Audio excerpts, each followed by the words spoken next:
কদিন আগে দুপুরবেলা চলে গেছিলাম একটি অন্নপ্রাশন বাড়িতে।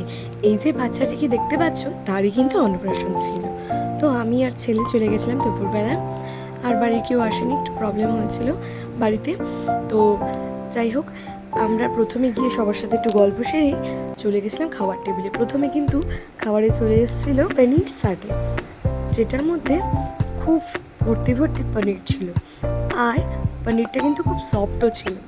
তো প্রথম পাতে একটা স্ন্যাক্স পাওয়ার পর এবার চলে এসেছিলো গরম গরম ভাত, ঝুরঝুরি করে আলু ভাজা বাদাম দিয়ে, এবং তার সাথে ছিল মুগের ডাল, সঙ্গে ছিল লেবু।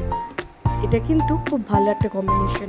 আর তারপরেই চলে এসেছে দই কাতলা দিয়ে খাওয়া সেরে মেন কোর্স চলে এসছে মিক্সড ফ্রাইড রাইস। তার সাথে কিন্তু কম্বিনেশনে ছিল ঝাল ঝাল লাল লাল করে কিন্তু কষা কষা মাংস, যেটা মুরগির মাংস ছিল।